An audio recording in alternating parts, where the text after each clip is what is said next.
Pokémon HeartGold and Soul Silver consistently come up as contenders for the best games in the series, and it's no wonder why. Featuring everything that made Gold and Silver great in the first place, these remakes are filled to bursting with content and features that make it a joy to pick up and play. HeartGold is going to be a redemption run today. First, to make up for our less than ideal run through Gold, and also for Totodile. Odairu was ill-fated and fell to Whitney way back in Crystal, but Torride is blessed with the benefits of the physical special split. I'm confident that'll make all the difference as we meet up with Mr. Pokemon and then run into everyone's favorite redhead. With a 3-level advantage, Chikorita stood even less of a chance than usual. After handing the egg over, the run gets started with a level cap of 13. Almost every early game encounter has already been used and banned, which makes the trek to Violet City incredibly efficient. Once we arrive, we head straight to the Sprout Tower, finding and catching Shade the Ghastly. Torride takes point to climb the tower, completely disregarding the type matchup as he obliterates the Sages and the Elder. Shade then grinds against other Ghastly to power up, and the duel gets set to challenge Falkner. Bite is a one-shot on Falkner's lead Pidgey, pushing Torride to level 14. Lyra, followed by 2 more bites, takes Pidgeotto out with health to spare for an incredibly easy badge 1 and a level cap increase to 17. Like we had to so many times before, Professor Elm gets us to take the Pokemon Egg into our care. With so few options available to us at this stage of the challenge, I think a future Togepi will be a great addition to the team. Bound for Azalea Town next, the team's only new addition is Bo the Mareep on Route 32. Union Cave is quickly cleared and we get our first scuffle with Team Rocket underway in the Slowpoke Well. Torride paves the way to the first of Team Rocket's executives, Proton. Shade takes point in battle, doing well against Zubat. In order to effectively whittle away at Coughing, I take the gamble on using Curse. The gamble pays off, and Coughing is weakened enough for the severely underleveled Bo to tag in and end the battle. The nefarious Team Rocket is out of the picture for now, so I let Shade continue to power up against the Azalea gym trainers. Before taking Bugsy on, I head back into the well to train and catch Robbie the Slowpoke. With our 2 powerhouses at the level cap, Bugsy's on the chopping block. Shade can shrug off every move at Bugsy's disposal, so he leads against Scyther to start. We get a Nightshade in before Scyther pivots with U-turn to Kakuna, taken out by a combo attack from Shade and Torride. Scyther returns to the field and does big damage to Torride before we both pivot. Shade takes Metapod out with no damage taken, and uses Nightshade twice more to defeat Scyther, ending the battle. The level cap increases to 19, and we quickly get a battle with Silver going before we can progress. The Ghastly Mirror match ends in our favor, and Torride knocks Zubat out. Shade returns to the field to battle Bayleaf, playing a slow but steady game as Bayleaf spams Synthesis before finally going down. Torride evolves into Croconaw following this W, and the team heads into Ilex Forest, rounding up the mischievous Farfetch'd and making our way to the Headbutt guy. He's not even using Pokemon. This guy just wants brain damage. Now that Bo can use Headbutt, we head back to Azalea Town and start knocking trees until we shake a Pokemon out. Our current ban list guarantees us the acquisition of Herc the Heracross, an incredible addition to the team. Coming in at only level 3, Herc has lots of training to do to catch up. Volo the Togepi officially joins the team as the egg hatches and joins Herc in training, maximizing beneficial EV gains. With the gap closed, the team heads through Ilex Forest and into Goldenrod City. We grab the radio feature for our Pokegear, which prompts Whitney to get her ass back to the gym, then we go gambling. Kind of. HeartGold and Soul Silver are the last games to feature the game corner, but instead of a roulette, it's Voltorb Flip. My end goal is the same as always though, to farm up for them powerful TMs. Once that grind is completed, I grab a bike and head into the Goldenrod gym. The trainers are defeated to get Herc up to the cap, and we immediately confront Whitney. With Herc's freshly learned Brick Break, the battle is mindless. Brick Break Oko's Clefairy and Miltank, and the waterworks begin. We pick up our badge once she gets it out of her system, and the level cap increases to 25. We make sure to grab the squirt bottle from the florist next door, and move on to my favorite place, the National Park. The National Park blesses us with our next encounter, Soleil the Sunkern. I'm not gonna mince words here. Sunkern and Sunflora suck.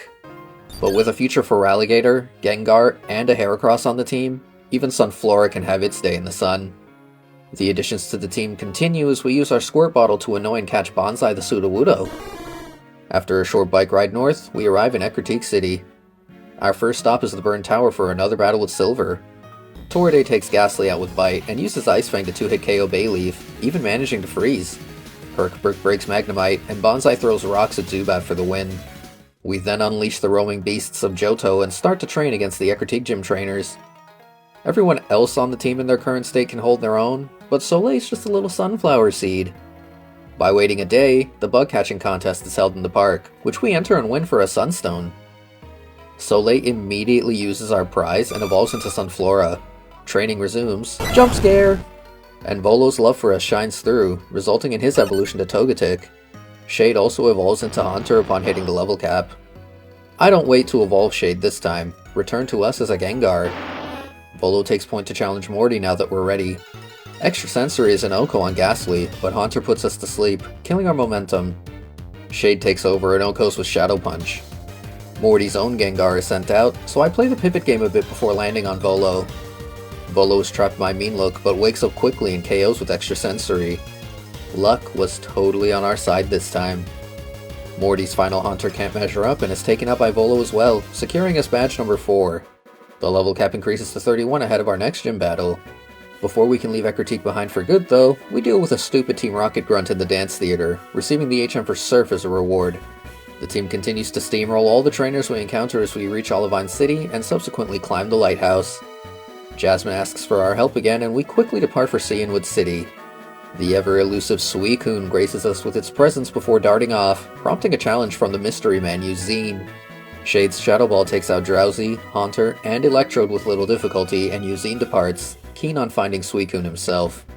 We pick up the secret potion for Amphi and then challenge the gym trainers, making short work of the fighting types with Volo. The team gets a lot of training done to reach the cap, and Torride evolves into Feraligatr along the way. Nothing left to do but challenge Chuck. Herc leads against Primeape and Okos with Aerial Ace. Poliwrath tries to go for Hypnosis but fails, allowing for 2 Aerial Aces to take it out and earn us our next badge.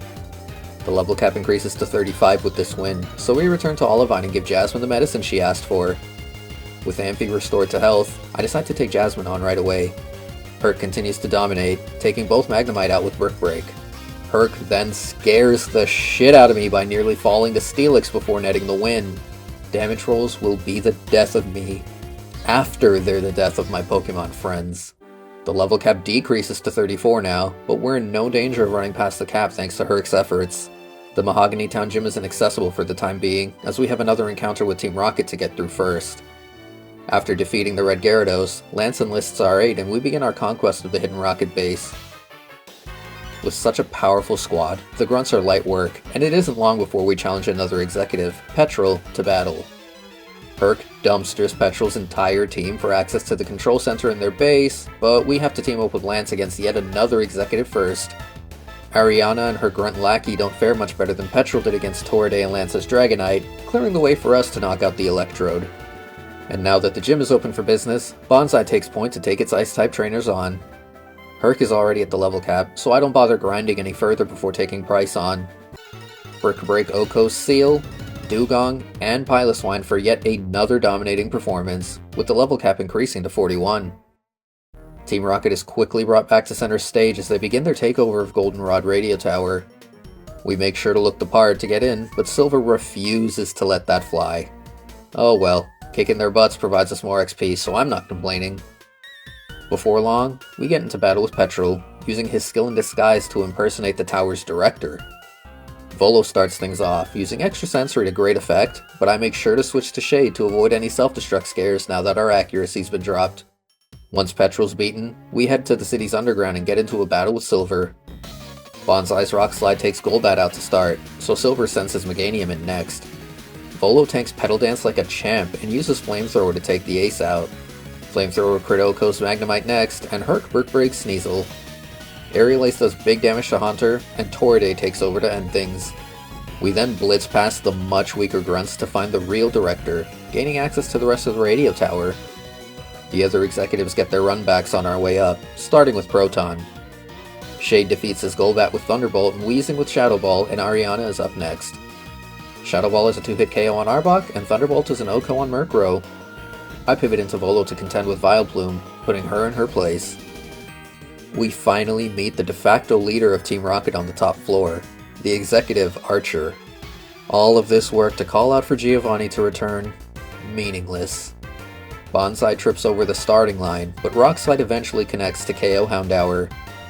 We're dropped a bit too low for comfort to safely deal with Houndoom, so I get Torriday to take over. His moveset isn't the greatest at the moment. Note that Cut is in place where a water move should be, so I start to pivot around before ultimately getting Bonsai back in. Rock Slide hits its mark after a close shave, and Shade is able to safely finish off Coughing and Team Rocket as a whole. The director presents us the Rainbow Wing for our efforts, and we finally get back on track and head to Blackthorn City. Training to the cap is grueling but necessary as we get ready to challenge Claire. Shade's Thunderbolt makes quick work of Gyarados, and Hypnosis connects on Dragonair, enabling Torriday to switch in safely. Ice Fang then OHKOs both Dragonair, leaving only Kingdra to deal with. Using Swords Dance to power up, crunches a 2-hit KO, ending the battle. Claire's sore loser gimmick persists in the remakes, so we have to head into the Dragon's Den and get quizzed before receiving the badge and increasing the level cap to 46. Professor Elm gets in touch and directs us to the Ecruteak Dance Theater after giving us a Master Ball. You know what time it is. Ho-Oh and Lugia were skippable before, but that's no longer the case. First, we have to battle the Kimono Ladies, whose evolutions are far more powerful than they were in Gen 2. Defeating them all soundly gives them the confidence that we can use the Clear Bell. With this bell and the wing in tow, we enter and climb the bell tower to the rooftops. The Kimono Girls perform their dance, calling out to the Rainbow Pokémon. After watching their dance, yeah. Time to go to the Pokémon League! The team powers up on their way to Victory Road, and as we approach the exit, the reformed Silver throws down the gauntlet, one last time. Herc starts by taking Sneasel out. Bonsai knocks Golbat out, baiting Meganium in to waste Petal Dance on Volo. Herc defeats Magneton, and Torriday uses Crunch on Kadabra and Haunter for the win. The team then does their last bit of training before taking on the Elite Four. It's been a deathless run thus far, the first in a while. Can we keep it up? Shade is determined to maintain the perfect run as we get things started against Will. Shadow Ball OHKOs the entirety of Will's team, a good sign of things to come. Bonsai takes his turn up front to battle Koga. Giga Drain doesn't do too much, and Rock Slide OHKOs. Volo's Flamethrower is the perfect answer for Fortress, and Muck is sent out. Minimize slows our progress, but Herc's Earthquake eventually finds its mark and takes Muck down. Bonsai takes over to contend with Crobat, doing well to KO despite the evasion increases. Unsure of the damage Venomoth can deal to Bonsai, I sent Torriday in to finish things off with Waterfall. Volo leads to battle Bruno. Hitmontop is easily dealt with, but Hitmonchan manages to freeze us with Ice Punch. I pivot to Herc, whose Aerial Ace is enough to defeat it and Hitmonlee. Onix then goes down after setting up a Sandstorm, leaving just Machamp to handle. A crit Aerial Ace ends the ace in one shot, ending the battle. Herc continues as our frontrunner to battle Karen. Close combat OHKOs the nuisance that is Umbreon, and Torriday takes over to KO Murkrow.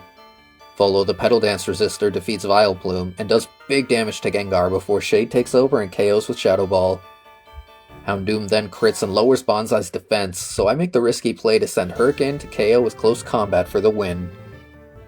All that remains is the champion, the Flying-type user Lance. Shade does what he does best, and uses Thunderbolt to OHKO Gyarados.